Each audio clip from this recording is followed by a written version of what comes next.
Passage of Hurricane Beryl, there's growing talk about overhauling Jamaica's energy system, and the Senate is talking, or rather taking action. We go again to our reporter Ramon Gordon, who has the latest on a bill aimed at boosting renewable energy through tax credits. Following the passage of Hurricane Beryl recently, some stakeholders believe it's time to rethink the island's energy supply. The government agrees, which is why it has set a goal of 50% renewable energy by 2030.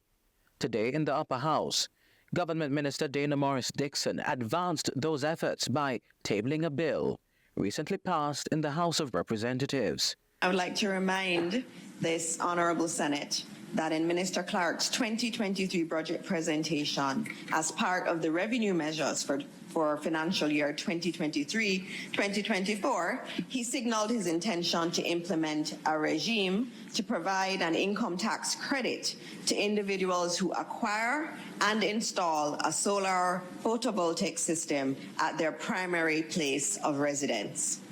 Being tabled in the Senate today is a bill entitled the Income Tax Amendment Act 2024, which seeks to achieve this by setting out the appropriate legal framework that will allow individuals to benefit from this income tax credit. The bill includes a tax credit of 30% for the cost of buying and installing a solar system for your home.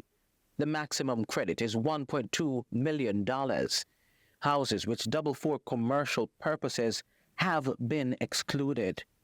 The bill was welcomed across the aisle, though there were some concerns. But how much houses have a shop attached to the house? Yeah. And this bill is saying that if you have a commercial entity, yes, which could be a Polco, which could be a hairdresser on the veranda around the back, which could be a dressmaker. If we want more and more and more solar, why are we hindering the qualification?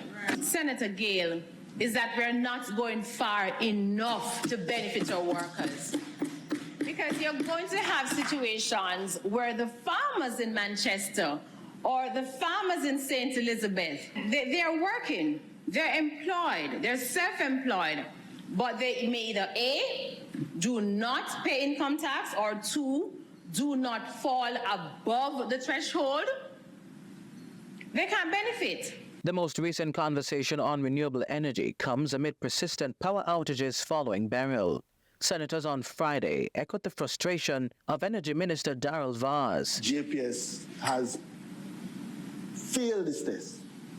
They have failed this test. Yes. And I'm not going and I'm not only going to mark down the JPS. I've marked down the NWA as well. JPS as the main source of power must evaluate its actions for the future. It must do a clinical and critical assessment of how it's operated, how it has responded, and what it intends to do for the future. The bill passed committee phase today without any changes. The government says it's the first step towards making Jamaica more energy resilient. Ramon Gordon for CVM News.